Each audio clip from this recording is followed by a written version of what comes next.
What's going on, everyone? In this episode of the Circle of Competence Podcast, I interview Nathan Reid, who is the founder and general partner of Capital Allocation Partners, a multifamily apartment private equity firm based out of Arizona, and he employs a heavy value add strategy for smaller multifamily assets to raise the rents and to bring them to more of an institutional quality asset that he's then able to reposition and sell at a much higher value. So I think you all will be interested in this conversation for a number of reasons, because in it we talk about incentives, how he aligns his incentives with his investors, with his partners, with his contractors.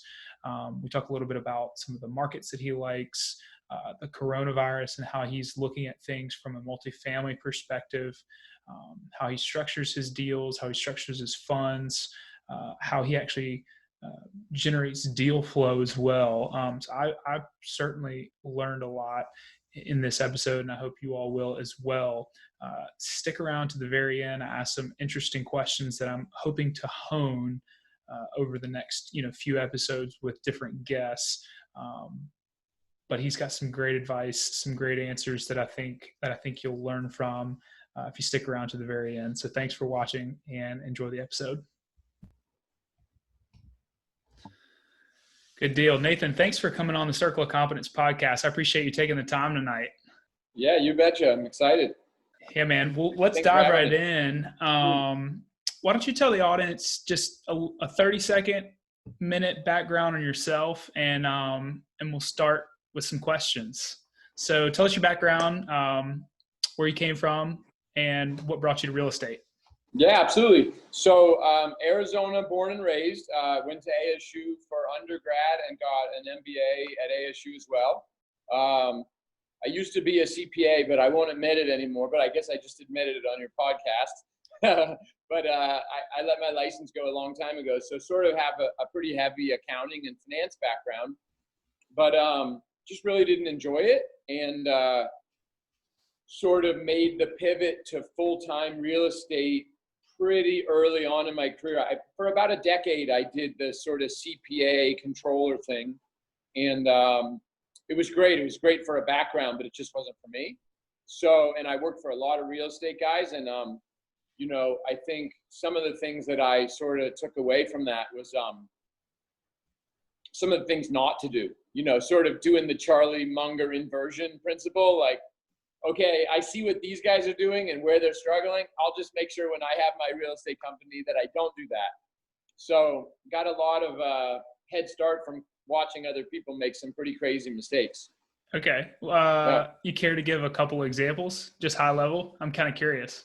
Well, I think we'll probably talk about some of this later, some of the questions that you asked or have prepared. But just obviously leverage is such an issue in my business that you don't do real estate without leverage, but I think people just don't think about it enough in terms of when it might come due, what they're going to do if, maybe just the deal doesn't go the way they planned. And, I think everybody sort of matches their leverage to what they hope the deal's going to do. So if they're buying a deal and they think they're going to reposition it in 2 years, they go and get 2-year money. Well, things don't always go according to Hoyle.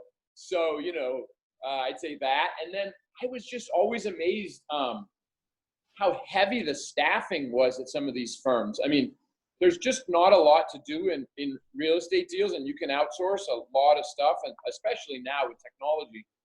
So, I just being really careful with your overhead. There's just no reason to have some big office with lots of people sucking down costs. So I hear you. I hear you. Those two things are a big learning lesson. We'll revisit the leverage piece as well as the technology piece later. But as for your background, do you think that your accounting background has helped you? I'm sure it probably has, but I'd be curious how it's tied into some of your real estate work that you're doing with Capital Allocation Partners. Yeah. No, I'd say, look, early on, right out of college, I had to sort of dig into financial statements of companies that I didn't even understand. I was on the audit side. So, you'd show up and maybe you're going to be there for 2 or 3 weeks, and you have to basically, in a really short amount of time, understand their financials. So it's almost no different from what I do in terms of the real estate side now, which is, when I'm looking at deals, the biggest thing you're looking at is actually the financials. I'd say, aside from assessing the location and the building itself, you sort of want to see what are the expenses and how does it run and stuff like that. So I think it really helped me to be able to assess things fast. So yeah, definitely. Sounds like the financial wherewithal, and just being able to quickly run through, a book of business or financials to be able to evaluate it, whether it's good, bad, or otherwise. Right. So you were in accounting. You hated the cubicle life and you wanted to escape to full-time real estate. Now, that's right. You started a property management firm as well, simultaneous to investing in real estate. Tell us a little bit about the property management side versus the investing side, your experiences there, and what that was like. Yeah, sure. So basically, I went out on my own in 2004, and as you'll remember, in 2008, 2009, sort of, we had a real estate crash. I mean, that whole cycle was really based around real estate, both commercial and residential. And I was sort of in the middle of a couple projects at the time. We were actually converting apartments to condos, which was really a huge fad, and it actually made a lot of sense at the time. But I just remember in 2008, 2009, when that happened, I was in the middle of this deal, and I thought to myself, I'm not going to be selling any real estate for a long time. Like, anything I own now or anything my friends own or family owns, they're going to own. And so I quickly sort of realized they were going to need a good property manager. And what I found is sort of in the smaller buildings, especially kind of less than 100 units, or especially even individual units, there's just not a lot of good management companies out there. And so pretty quickly I started a management company, and I'll tell you, it was just great timing in terms of you had all these people that were sort of accidental landlords. And so we grew so fast. And also what was nice is I sort of started my first fund at the same time. And it was great to sort of be able to manage my own properties with my own management company, but also learn on other people's buildings. I was reading Sam Zell's book recently. Great book. Yeah, great book. I can't think of the title of it right now. It's like, Am I being too subtle? Yeah, there you go. So, and I thought it was interesting that early in his career, he was also managing other people's buildings. Right. He got his first deal, I think, with a student rental. Someone let him manage it, and he was, off to the races after that. I think it was in college as well. Absolutely. Yeah. I wished I had started my management company in college after reading that, actually. Yeah. But anyway, so we were able to sort of manage other people's buildings and some of our own starting in like 2010. And, we built that thing up to around 12 or 1,300 units. And I sort of always said to my partner, like, look, if we end up hating it, we'll always have this book of business and it has recurring revenues. Like, a management company is actually a really good business in terms of, unless you really frustrate people, they just keep you. So you get this recurring revenue and it grows and grows and grows. And so we had about 12 or 1,300 units, and we decided to sell. And I reached out to some different potential buyers. And over about a year period, I worked with Realogy. They were doing a roll-up of property management companies nationwide, and we sold to them in February 2016. So got it. Yeah. Well, to hit on one of your earlier comments about technology and overstaffing, I mean, just my small, a little bit of observation of management companies, it seems like they run with very little overhead, and especially with the technology today. I'm just curious, like, how many folks did you have at the firm? What kind of technology was it like, I guess 10, 12 years ago? And then when you sold, and just talk a little bit about that. Sure. Well, I'll tell you, so we were fortunate because in 2010, all these new startups were coming out with cloud-based stuff. Yeah. Um, What cloud-based did you guys use? So we were using PropertyWare. Okay. And they're pretty, it's them and AppFolio are pretty much the dominant players. Which was interesting because some of the existing players just did not make that switch very well. So we went on PropertyWare, and it was great because just it's cloud-based, there's a great portal and everything, and it did help having less staff. I would say we were pretty much a one staff person per 200 unit company. I've heard some people say they're trying to manage up to 500 units with one staff person. Wow. But what gets tricky is the phone rings. And, you know, when the phone rings, they want to talk to somebody. And so, you know, but definitely technology helps and has made property management more profitable. And actually, that's why Reality was doing this roll-up. They were really trying to use technology to sort of automate almost all the processes. And I think they've done a pretty good job of it. They still manage some stuff for me, actually, some just like individual units. So right. It's been interesting to watch. So yeah, that's interesting. I actually was reading an article today about a company out of California that raised like $40 million. That's a totally tech-oriented management firm, and they're managing units out where I am in the Raleigh-Durham area, which is kind of crazy, right? So to your point, technology is really flattening where you can do business. So that's a good nugget. 1 to 200. I doubt that my HOA for my townhome was following that, because I can never get them to answer the phone. Yeah, exactly. So they may be 1 per 500 over there. Yeah, maybe more. I don't know. Yeah. So, well, let's switch gears a little bit. When we first connected, I remember us chatting about your equities fund. Maybe give a little bit of an overview about your work and what you're doing in real estate. You know, how you think about fees and incentive alignment. I know that we connected pretty deeply on that just because of our affinity for the early Buffett partnerships. I'm curious, you know, just to hear your thoughts on that. Yeah. So I'll talk a little bit about my funds first. So we manage, most of our assets are in blind pool funds that have 5-year lives. And basically I sort of just copied the original Buffett partnership, which was, you know, I think his was a 6% hurdle, and then he got 25% above that hurdle. And I pretty much just copied that, but some minor adjustments because it's real estate and there's actually a lot more involved than just like buying a security. So there's some minor closing fees when we buy a property, and if I sign personally guarantee stuff, there's some fees. But beyond that, it's just the split above a hurdle. So, and you know, it's interesting because I think a lot of my investors and a lot of the investors out in the real estate world, they're used to sort of some splits like a 220 and things like that, like hedge funds. But they are so used to fees that I think they were constantly looking in the documents to find out where I was taking fees, you know? So,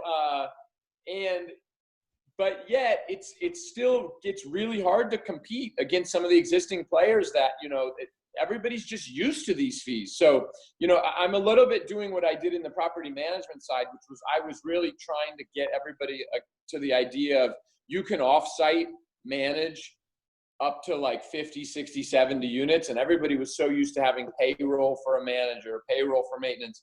Well, we're sort of doing the same thing in the real estate fund side, which is saying, you know, we're happy to run a fund with no payroll, no fees, nothing, but we just want to get our fair split after the override. So do y'all typically, what's your typical, I mean, I guess it's probably deal specific or fund specific, but do you pretty much follow the 6% hurdle?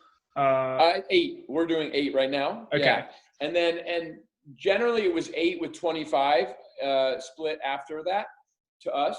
But we've definitely gone to a waterfall model a little more, where there's multiple waterfalls, because, you know, our IRRs have been kind of like low 40s.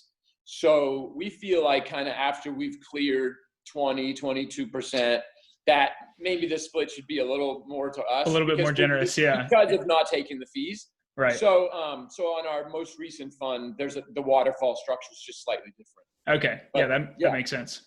Yeah. Makes sense. So, but yeah, and back to the Buffett thing, I would say that, just like you, it sounds like when I first heard of Buffett, like just his way of doing things just really resonated with me. And, I just find the alignment makes me sleep so much better at night, because everything I do, like just by definition, is aligned. So even if you were sort of, feeling like you could stray, there's no straying, because it's just, that's the way it's set up. So I'm so aligned to my investors, and I like that way of thinking, and it really makes me want to drive my IRR higher, because that's how I get paid. Yeah. So yeah. so It's a win-win. Yeah, of course.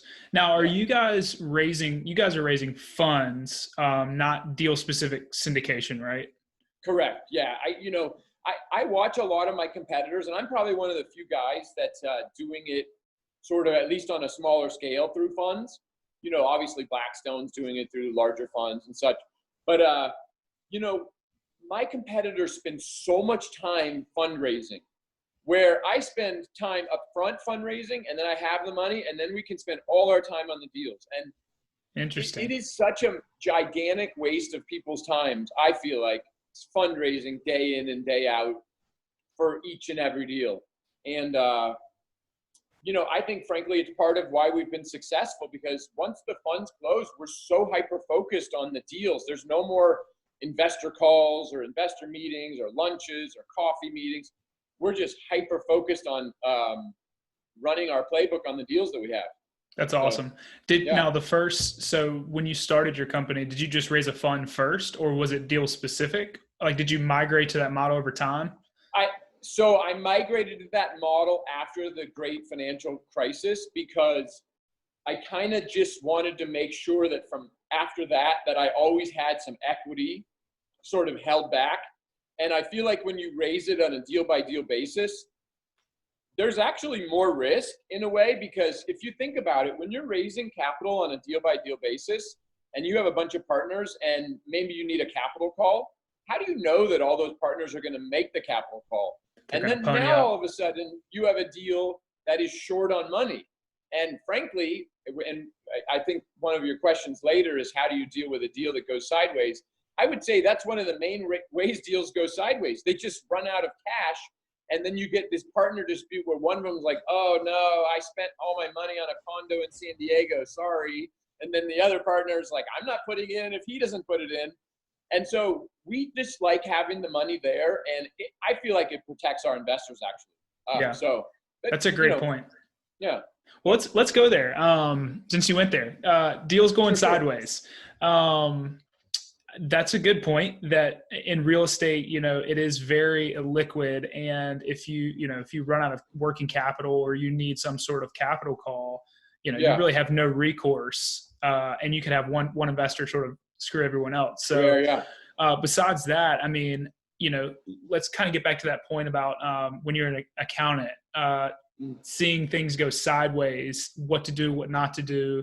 Yeah. First off, how do they go sideways? Second, so I'd say really there's like two major ways that deals go sideways. One is having your debt come due at a really inopportune time, like say in 08, 09, or say, frankly, I wouldn't have wanted to have any loans coming due in March or April of this year during COVID. I can tell you that the banks really scrambled out of lending for about 60 days there. Yeah. And if you were in the middle of a deal that needed to be refinanced, it's go back to that Buffett quote about don't rely on the kindness of strangers. I'm not so sure that anybody would have been there. So, so that would be one way that deals go sideways. And I'll talk about in a second how I think that we kind of cover that in funds. And two, again, I'd say basically sort of underestimating the expenses, the rental revenue, or the CapEx that you're going to spend, which leaves you short on equity. And then, having the capital call issues where, you've got these one-off deals where it was like raised at the country club and 10 golf buddies put $1 million each in, but that's all the money they have. And then, when you need the money, you can't get it. So, so that's sort of how they go sideways, I feel like. How we sort of hopefully prevent deals from going sideways is we go as long on term as we can without getting crazy on the interest rate. So, if a bank will loan to us at 3.75 for 3 years, but they'll loan at 4% for 5 or 7, we just go out to 7, even though we know that our average deal, we've only held them for about 17 months is our average holding period. So we go really long on the borrowing, just because you just never know when you're going to become a holder of an asset, because the world changes. And, it's interesting that we're doing this podcast in the middle of COVID, because, I can tell you in March and April, I wasn't sure what was going to happen. And right. I thought maybe this was it. Transactions might not happen for 24 months again. So there's that. And then I would say just, again, the equity side in terms of having sort of dry powder around. And we sort of handle that a few ways, which is, one, we keep money outside of deals in the fund. So in other words, when we raise a fund, we might only invest 85% of that capital into deals, and those deals are already fully funded with the capital at the 85%. So then we also have the 15% held back at the fund level in case we run short or just underestimated things. And then we just have the ability to borrow money from partners in the fund. And, we have some really great financially strong partners that are going to hopefully be there if things ever go sideways. And there's a lot of them, and including myself. I keep dry powder.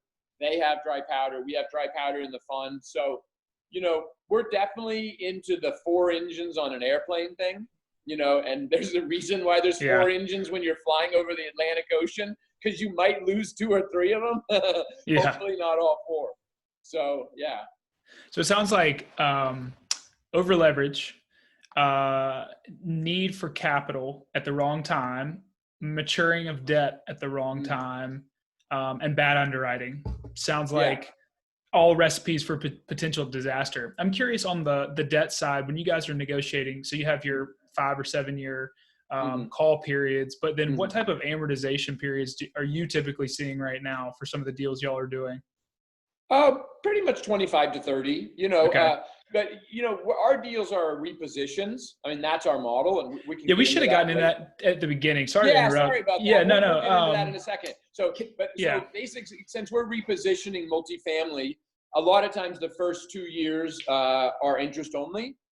We don't really care because it's sort of, you're just paying down the loan either way. But yeah, the models generally, we're going 25, 30 years on amortization, but we might have an interest only period. And frankly, we may pay the loan off before it even starts amortizing. So, but yeah, why don't I go into that now in terms of the model that we're following, which is essentially, are you familiar with Ian Schrager? Yep. So he sort of, in my mind, invented the boutique hotel. And he just really, I think, understood that, buildings are just buildings, but if you can make them really nice and spend money in the right places, that you can get excess returns and excess rents. And so I pretty much say that, which is funny because I have an accounting background. I'm the farthest from Ian Schrager as you could be. Like, I'm the most left brain guy ever. But I get the design thing. And Steve Jobs used to talk about design a lot and how important it is. And so we really sort of over-design our properties and spend money in the right areas, where we're going in and buying a building in a gentrifying area or a very good neighborhoods that we understand. And then we're really pushing the rents from sort of, maybe these were properties with a lot of deferred maintenance and they were just sort of tenants that had to live there because, hey, it's a brown box with 4 walls and it's near their job. We sort of go in and go, okay, what would we do to make this where I would want to live here, where my daughters might want to live here, and that it's safe for my daughters to live? And we sort of go and do the full Monty on the renovations with washer dryers, granite countertops, stainless steel appliances. We will move walls around and make the units lay out differently. But so, a lot of guys in my business say they're value add real estate guys, and and they do really well at it. But I would say that a lot of value add real estate guys think that painting the front door a different color and planting 2 trees and maybe, I don't know, changing the countertops is value add. And I would say, yeah, it is some value add, but that's not the value add we're doing. We're doing the heavy value add where we're trying to sort of get $300, $400, $500 in more rent out of these units, sometimes even $600, $700 more, where it's just, you wouldn't even notice that it's the same building or recognize that it's the same building had you sort of seen it 6 months ago and then seen it now. And so that's just the model, right? And we can only do that in so many neighborhoods. You don't do that in bad neighborhoods. You don't do that in areas that are sort of lower income areas. You know, this is definitely people that want to have a nice place, but maybe they're just below the Class A stuff with all the amenities. So that's pretty much our model. We've done it, you know, 25, 27 times so far. And we just sort of rinse and repeat on that model. Awesome. Yeah, we should have gotten into that in the beginning. We got so excited, we just started digging in. That's right. That's okay. So in terms of like because a lot of the multifamily folks that I follow do exactly as you're talking about. They will try and bump the rents $100 a month because they've added in, you know, stainless steel appliances, you know, granite countertops, sort of LVT vinyl flooring, you know, to kind of spruce up the design inside, but not a ton on the outside.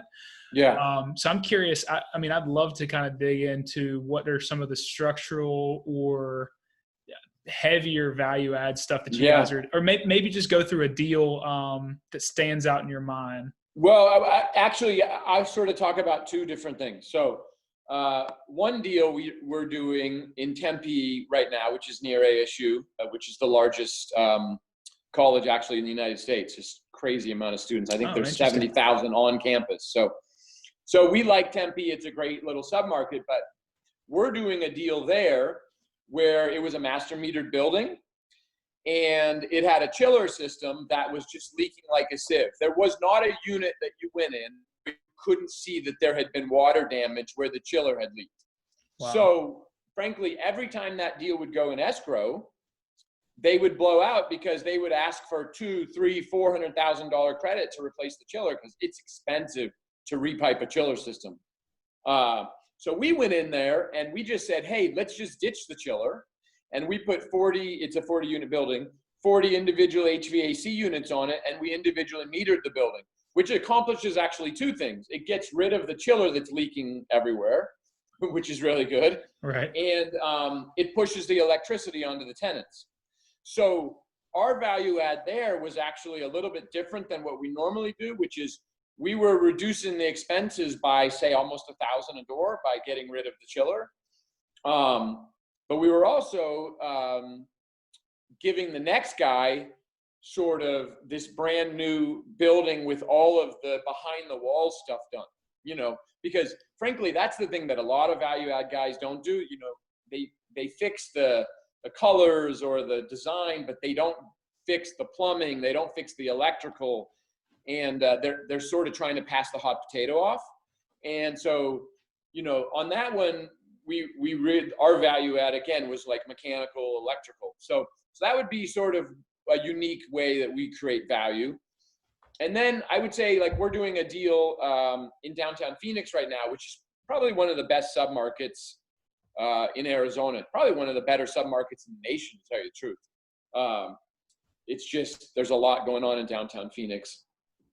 And it was just an extremely ugly building. There's nothing good about this building. It had the 80s style stucco. It had deferred maintenance all over the place. It had no landscaping. I mean, if there was one tree or flower when we bought it, I'd be surprised. So we went in there and did the modern sand stucco. And I always use a landscape designer, and I had him redesign the landscape to like a level that you would expect at like a low-end hotel or something. And frankly, again, if you saw that building before and after, you would be surprised that it's even the same place. And we've actually been renting that deal during coronavirus, and it's been amazing how, you know, when you have a product that just talks to people and is really nice and you didn't cut corners, it's amazing how it just flies off the shelf on its own. Even in the middle of coronavirus where, the rental market was a little bit goofy, people were worried about social distancing. We rented almost that entire project out, say in the last 60 to 75 days. That's fantastic. Yeah. Well, before we get into coronavirus, because we'll have definitely some things to dig in there. I'm curious. So how are you coming across these deals, or actually how are you generating the deal flow? Is this on market, sure, off market? I have some notes on that. I just want to make sure I hit the high points on that. So,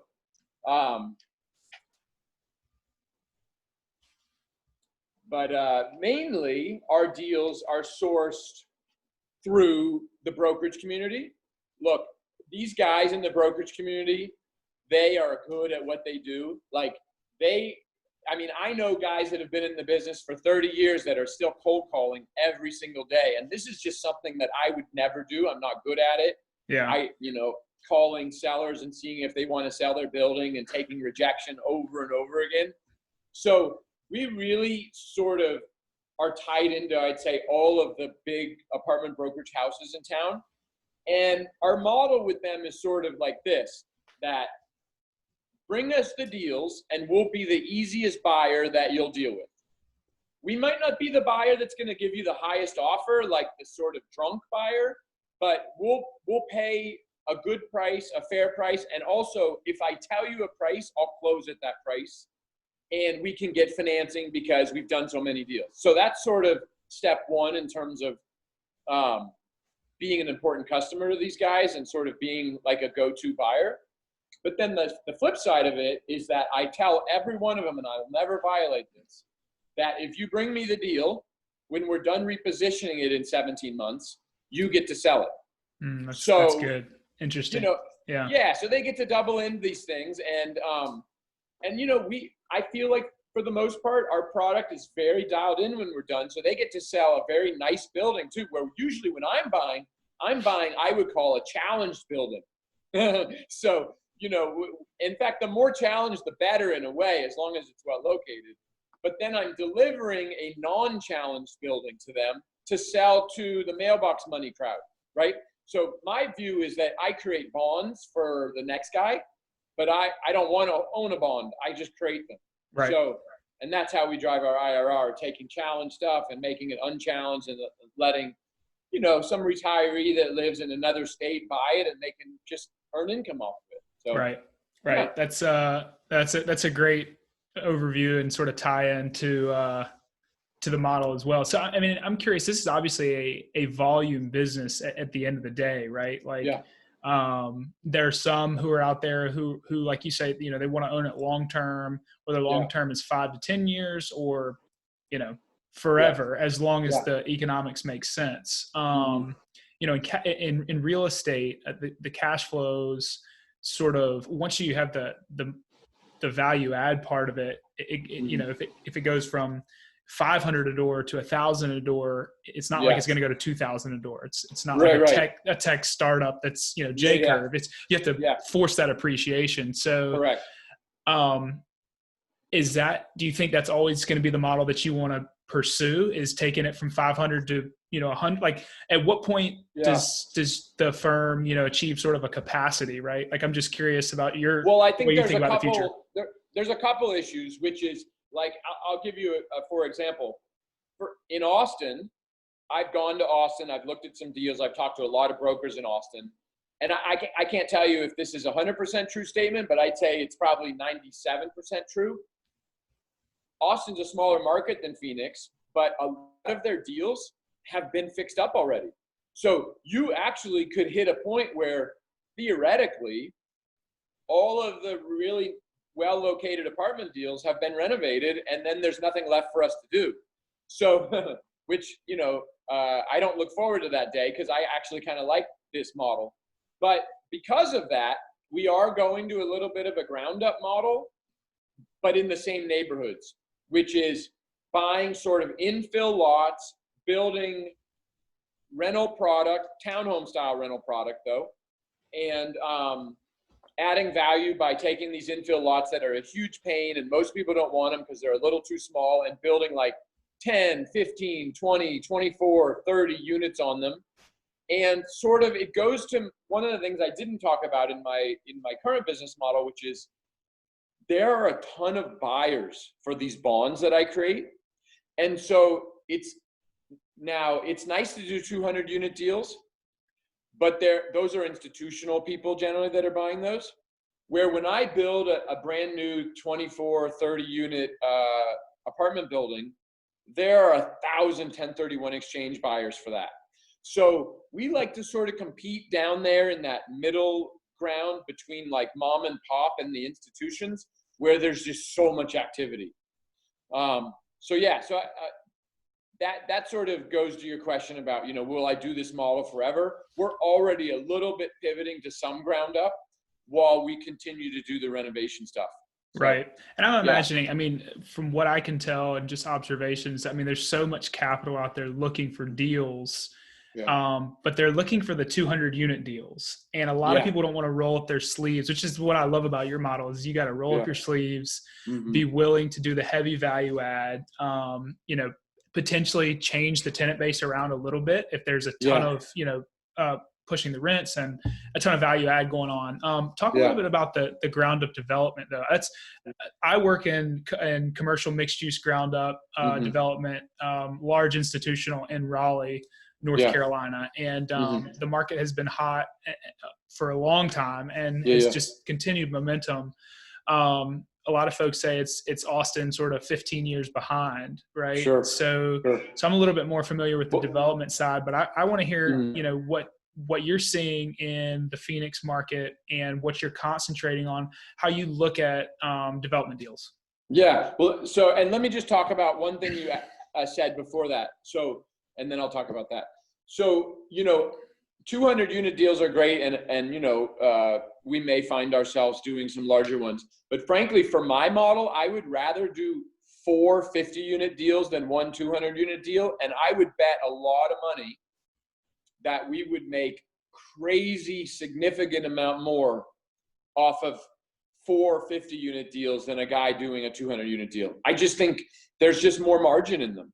So, it's a little more work, but we're IRR driven. Like, in fact, it goes back to that Munger saying about you should always sort of know what your highest hurdle rate is and go and do that. Right. And so that's my highest hurdle rate for sure, the 4 50 unit deals. It's laziness factor that brings people to the bigger ones. Cause I get it. They don't want to sort of go out and deal with the construction or whatever. It's easier to have construction crews on a 200 versus 50, whatever. So anyways, I just wanted to speak to that. But so in terms of ground up, like my model really is this, and this is sort of what I'm trying to stick to right now is there is about 5 submarkets in Phoenix, that we're focused on, where there's a lot of sort of half acre, 1 acre, 1.5 acre lots that could fit 10, 15, up to say maybe 40 units. And again, nobody really wants to monkey with them because it's a little too small, but we've sort of aligned ourselves with a few local builders that can build that product really well. And in fact, our whole business model is based on alignment. So a lot of times they're sidecarring into these deals in terms of as an investor, or they're part of the GP structure. And it's creative. I like that. Yeah. Well, we just like everybody rowing in the same direction. Yeah. No, it's a good point. Yeah. So, and I know some really good builders in town that really like the sort of multifamily model. And so we're building this ground up stuff. And really what we're trying to do is fill this like weird gap that I feel like exists between, there's a big push out here, and I probably in your market too, for this single family home for rent product. Yeah. Kind of the walk up duplex or shared wall type townhome. Yeah. They're building so much of that out here. Yeah. But it has to be kind of low density. So, in my mind, what's happening is they're building a lot of that stuff in neighborhoods that frankly I wouldn't want to live in. So my model is that we want to do townhome style, tuck under garages with yards and amenities. And so I feel like that's like the next step up from an apartment, but it's not quite to the single family home for rent. It's like a tweener. Right. And what I found is there's just a huge demand for that product in the right areas. You've got to be walkable to restaurants. You've got to be close to employment centers. It's got to check all the boxes. Right. But, and the economics are just really good on it. What do you typically build it for? Okay, you're probably about to get into it. Yeah, so I was just going to say, you can build it for, say, kind of all in, like 130, 140 a square foot. And then you've got your land cost, and then you're selling it for, closer to probably like 250, 275 a foot, which is just cap rate driven. Right. It's whatever the rents are minus the expenses at a cap rate. So, but again, there's a huge demand for this product from buyers, because you've now got a building that probably has a 10-year minimum useful life on all of the stuff in it, the HVAC, the plumbing, the appliances, hopefully. So they know it's going to be a pretty safe coupon for them in terms of it won't be very lumpy. And then also there's just a lot of demand from the renters for this product, because we're in a housing shortage, just probably like you are out there. Oh yeah, the prices out here are, well, I live in a smaller town outside of Raleigh, but in Raleigh, inside of the Beltline, they are insane, because the only way to go is up. Right. Yeah. And that's why I love these little infill lots. Although, we're not really doing anything high density. We're in fact, we're generally not even changing the zoning. We're just doing the sort of 16, 17 units per acre that's allowed on R3 zoning. That's awesome. Yeah. So we have about 5 of those going right now. And we did one and went full cycle on it and liked the economics. So then we were sort of, I'm definitely one of those guys that likes to dip my toe in the water first and be like, okay, it's safe, and then jump in. I guess it's because I have an accounting background. But once I know the water's safe, I'm willing to go all in hard. So, take a dive. Yeah. What do those units typically rent for? Like, for example, if it's 130 a square foot building costs, what do they typically rent for per square foot? Yeah. So our model is pretty much anywhere between about $19.95 all the way up to about $24.95 a month in rents. And that's a 2-bed, 2-bath, like a 2-bed, 2-bath to a 3-bedroom, 2-bath. Gotcha. Generally not building any ones with that product, because they're townhomes, and it'd be a huge 1-bedroom. So, yeah. So, although I'll tell you, post-COVID, it's been interesting. 1-bedrooms are all the rage, because people, I don't know, they just don't want a roommate. So, I guess if you're sheltering in place long enough, like, you just want to be by yourself. Yeah, I think if you asked my wife, we actually just we have a 10-week-old daughter, and we've been sheltering in place, working from home, and she's probably about ready to kick me out right now. So yeah, exactly. Sorry, you're gonna be in a 1-bedroom unit soon. Yeah, exactly. So speaking of COVID, let's cover that. I don't want to keep you too long, but sure. So talk about how, or at least from your perspective, multifamily has performed in your market, your multifamily units, and then sort of relative to the other sub asset classes within real estate. Yeah. I'm curious your opinion on all that. I'm just looking at my notes on that. So, so basically, I would say in terms of COVID, in terms of just how it's affecting all real estate, I definitely am in that sort of it's too early to know camp.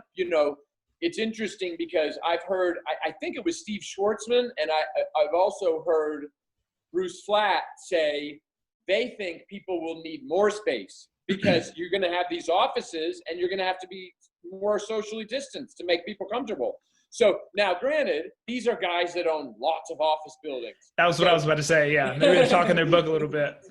Talking their book, but what basically, and I would say retail is clearly very challenged. And in fact, if I was just to be really high level on what I think COVID has done, even higher level than just talking about real estate, I think COVID has accelerated every single thing, which is, okay, technology was being rolled out. Now it's being rolled out faster. People were moving to warmer climates from busy cities, like out of Chicago and New York and Boston. Now they're doing it sooner. I think anything that people were putting off is being not put off anymore. And so I think sort of the same goes to like the retail apocalypse, right? Which is retail was very challenged. Now I think it's even more challenged. In fact, I wouldn't say I'm in the too early to know camp on retail. I'd say, most malls are smoked. Probably most big cities are going to have one or two really nice malls, and that's it. And all of the even B plus malls are going to go away. You just can't fight the internet. But I would say multifamily is interesting, and now I'm going to talk my book a little bit. Yeah, let's hear it. So one is we're in a housing shortage, and although it's been interesting, I think there's been a lot of buying in COVID because I think people are seeing how low interest rates are, and if they had any capital available, they're trying to take advantage of it. But I think we're still going to be renter nation a little bit, and that both millennials and Gen Zs are just sort of like, hey, I'm not sure if I'm going to live in this city, so I don't want to put down roots. I'm just going to rent. And Capital Allocation Partners has this brand new nice building, and it's near all the restaurants I like, and it's $21.95 a month. That's good enough for me. But I would say where the challenge is right now for some people is, I think going back to lenders just want to be really careful who they loan to right now. So you're not going to see new syndicators coming into the market, or even people that sort of only buy one or two buildings every 5 years, where they're not really real estate experts. They're just sort of buying it for the coupon. Their loan to values are going down, and they're having to put up a little more capital for reserves and stuff like that. So I think the playing field is still got some players on it, but I think it's sort of like you had two football teams out there on the field, and now you have like one, like just a lot less people. So I think that's probably the biggest way it's affected my industry, which is, the buyer pool has shrunk and the lenders are conservative. Even though rates are still great, they just want to be really careful who they lend to. Yeah, so, it sounds like if you had capital going into this, probably in a pretty good position. So, and good lending relationships help. Yes. Good point. Bruce Flatt's my favorite real estate investor outside of Sam Zell. I can't really tell you which one is higher on my book, but I actually watched probably the same video from Bloomberg where he was, and I actually put out a tweet, a poll asking, was he talking his book or was he telling the truth? And a lot of folks actually, it was split pretty evenly, but I think the split came back slightly more talking his book. Yeah. Well, the thing with Bruce Flatt, and he's got an accounting background like I do. He does. I think he was a CPA or a CA, whatever they call it in Canada. But I would never want to be on the other side of a transaction from Bruce Flatt. No, I don't want to take any type of lending, have a lending relationship with Brookfield where my real estate is the collateral, because if they're lending on it, they probably want it. They win and everybody else doesn't win. So there's a reason they're that big. I mean, but they're good at what they do, and they manage their capital conservatively. And disclosure, I'm a long shareholder for BAM. So it's been a great place to have money for sure. For sure. Well, those are good points. Do you think now in the multifamily space, do you think that folks are moving within the same city? Are they going to spread out? Is there going to be sprawl, or are they just going to move from high cost cities to lower cost areas, warmer climates? Because I'm in agreement that all the trends are accelerating. I'm 100% agree. Sure. So I think basically those generations that are sort of the main renter generations, which are millennials and Gen Zs, I think they still want to be where the action is. I just think they want a little more elbow room. So, if you're talking about a city like Phoenix, I don't think we're going to go back to the suburbs, which was like a 90s and 2000 trend where people out here were literally moving 50 miles out into the suburbs to afford like a big house with a big yard and a pool. Yeah. And I don't see that trend really being there. But, I think ultimately they just want to be in urban core places, but not necessarily in Manhattan where, I heard something about COVID, about the number of people, if you live in New York City, that you come in contact with on a daily basis that you could potentially catch the germs from. It was such a crazy number, you couldn't even believe it. And I started thinking about, I wonder how many people I come in contact with. And it was probably like fingers and toes, Yeah. and theirs was like thousands. Right. So, it isn't good for big cities. Although I also wouldn't write Manhattan off. I mean, Certainly. Yeah. I mean, after 9/11, folks said people will never go there again. And 5 years later, they were all back. I have a couple buddies who work up in, or several friends that work up in New York, and none of them are currently in the city right now. They're all back home with their families. They got out with sort of a huge wave hit. Well, cool. Let's wrap it up. I've got a few questions to wrap it up that I'm working on solidifying all of my final questions for all my guests. Sure. But let's start with the first one. What advice would you give yourself 20 years ago? Yeah. So you had asked that or written out that question for me. And I took some notes on that. So I said that I think for me, I would really tell myself to learn to be comfortable with uncertainty and failure, like really early on, because it's interesting. Failure is so like discussed in our society as like this horrible thing, but yet it's actually the biggest ingredient to success. I mean, you can name very few people that didn't have crazy amounts of failure in their career. Like Zuckerberg comes to mind. Like, I don't think he really had any. Like, he started that thing and it just blew up. But he may yet, though. He may yet. Who knows? Yeah, fair enough. But he's such a rarity. I always use him as an example of somebody that had a lot less failure. But you can look at Charlie Munger and all the things with his first wife, and he had this child die, and all these horrible things happened when he was younger. And so I'd say just, being comfortable with that, and then finding good mentors early on. You can never know everything. And I think, for me, when I really started getting heavy in multifamily, I sort of searched out a few guys in town that were really good at this business. And it's just made all the difference for me, because you can just move ahead so much faster by sort of learning from their mistakes and being able to call them and ask for advice. And so I'd say that makes a lot of sense. And then also the third thing I wrote down was, don't copy people. Like, don't try to be the next Buffett or the next Charlie Munger or the next Jeff Bezos, because you won't be. Like, you have your own unique sort of set of skills and your own set of parents and siblings and the way you grew up and the things you learned and just everything about you is unique. So your path has to be unique. And I think early on I'm such a Buffett fan. I was like sort of trying to copy him. And then I just realized locking myself in an office for 10 hours a day and reading, although I love to read, I'm a heavy reader, that was never going to be me. Like that's his model. It's not my model.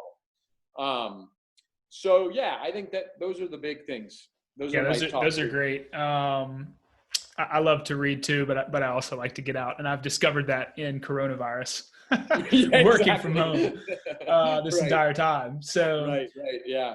All right, question number 2: what person would you most like to meet today, who's alive today, and what would you want to talk about? Yeah, so it's funny. We talked about him earlier. I thought about, a lot of people come to mind, the obvious ones like Charlie and Warren, but I would say actually Sam Zell, only because I feel like Sam Zell has just done so much interesting stuff in a lot of industries. I mean, people know him as a real estate guy, but he's done a lot in lots of, and also a lot of different real estate industries as well. Right. And he just has such a fascinating background, and he never tried to copy anybody else. That's why I love Sam Zell. And I feel like he was underestimated his whole life. I was reading a book about Sam Zell, and I think he was Blackstone's first client or one of them. And it was the Steve Schwartzman book. And he said that Sam Zell showed up to his office and Steve Schwartzman couldn't figure out who this short guy was that was all rumpled up that had showed up to his office. And he didn't realize how successful he was. I mean, Sam Zell is just a character. So, Yeah. and in terms of what I'd want to ask him, I would just want to ask him sort of what he thinks his secret sauce has been. And I would also say, I like to ask this of anybody who's sort of older and been successful is, if he's had any regrets and like maybe what he would do differently, because, that's the scariest thing is to hit a certain age and to be like, wow, I wish I had done this, or this, or done this different. Certainly. So yeah. Time moves in one direction. So yeah, that's what my dad always tells me. So yeah. All right. Third question. So you can't invest or operate multifamily anymore. What industry or asset class are you pivoting to and why? Yeah. So this, I read this question too. And so I just kind of prepared for it. It's sort of cheating, but I would say that I would pivot to the technology side of real estate, especially in multifamily. Like the thing that sort of blows my mind still is the way that landlords and tenants get matched up. Like how does a tenant find a property? And it's the most antiquated thing I've ever seen. And yeah, apartments.com exists and Zillow exists, but it's still, they're clicking on these pictures and then they show up and walk around this apartment, and then we run their credit and we find out they have really bad credit, and the whole thing needs to be rethought. And I have some ideas how I would rethink it, because I can tell you as a landlord, like when I'm in a lease up, the amount of money I would spend to just have like 20 highly qualified tenants show up at the front door and want to rent from me and just be done with the whole lease up versus the whole mess we go through to get there, it would be a lot of money, because you have to figure it's the final step to creating my coupon to sell to the next guy, right? Right. So, right. These leasing agents charge like say half a month's rent, a month rent, and it's fair for what they do. But frankly, it's interesting. If I had a model where they said, hey, we could bring you 30 tenants that for sure want to rent in your neighborhood, they've been pre-qualified, here's their FICO scores, it'd be interesting how that math would work. I think people would pay more for leasing if they could just not have to go through the dogfight that exists now. It's just messy. Right. And by the way, I believe commercial real estate is even more antiquated. Can you imagine these CEOs of smaller companies wander around buildings and look at restrooms and peek at floor plans? Like, it's just the most inefficient thing I've ever seen in my entire life. And there's no way it can't be done better. I know for sure it can. So it sounds like if you're a software developer and you're looking for a good idea in the property tech industry, you need to reach out to Nathan. Yeah, that's right. Yeah. Yeah. That's an interesting idea there. I would just say the technology is lagging so far behind. Yeah. Yeah. I mean, to my point earlier, I mean, you're starting to see venture deals venture into the property technology space. I mean, it's been going on for probably close to a decade, but certainly starting to accelerate, at least anecdotally, what I've observed. So, and it will continue for sure. Yeah. Especially as people just want, one touch applications or entrance or access control. I mean, all the different points that how you interact with a fixed asset. Correct. There's a lot of interesting innovations going on there where you mix technology and these fixed assets. So absolutely. Yeah. What is the biggest current challenge in your life or in your business, and how are you attempting to tackle it? Yeah. So in my personal life, I have 2 teenage girls, so you can just fill in the blank what my challenges are there. That's it. I don't need to say anything else. But on my business life, I would say, where we struggle the most, and it's frankly part of the reason for the pivot to Groundup, is just finding enough qualified vendors that can turn units. There is a huge lack of construction people, and there's certainly a lack of qualified, reliable construction people. And so we just are constantly struggling to renovate these assets, and again, these aren't 200 unit buildings, they're 40 unit buildings, 30 unit buildings, even smaller. And and frankly, I don't really know the answer other than just continually trying to search out people that are trying to maybe grow that type of business and bringing them into the fold and aligning them with being able to invest in the deals and things like that. But I think the problem is we're definitely in, Mike Rowe from Dirty Jobs talks about this all the time, that Love Mike Rowe. It's just not sexy to become a plumber or a flooring guy or whatever. And so less and less people are doing it, and so it's going to be a continual challenge. And frankly, I don't know who's going to solve it, but whoever really solves it is going to make a fortune, Yeah. So, I mean, I do think that trend is going to accelerate with my generation going into more knowledge work. Just there being a bigger and bigger gap. I agree with you. And I love Mike Rowe. I've listened to several of his podcasts where he alludes to that, where in 2008, there were tons of job openings, but they weren't the jobs that people wanted per se. Yeah, sure. So there was no job for a bond trader from Lehman. No, not anymore. Yeah. So yeah. All right. Well, so last couple of questions. How can someone listening to this podcast add value to your business? Yeah. So I'd say a couple of ways. Like, I'm always, if there's anybody in the brokerage community that sort of knows of deals in other markets that we should be looking at, I'd love to talk to people like that, especially in so I'd say, we didn't talk about this too much, how important it is for me to really know neighborhoods and markets, but I would say two markets that I looked heavy at would be Austin and Boise.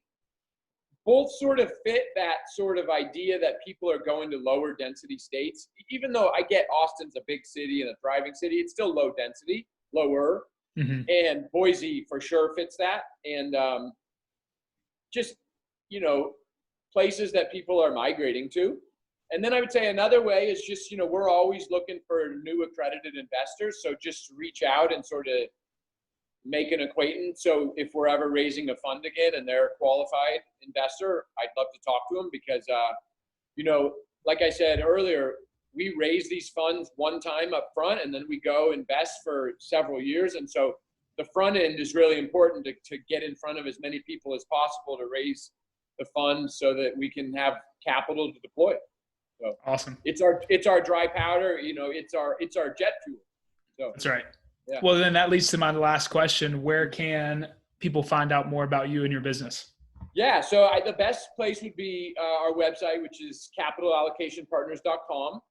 And it's being updated literally as we speak.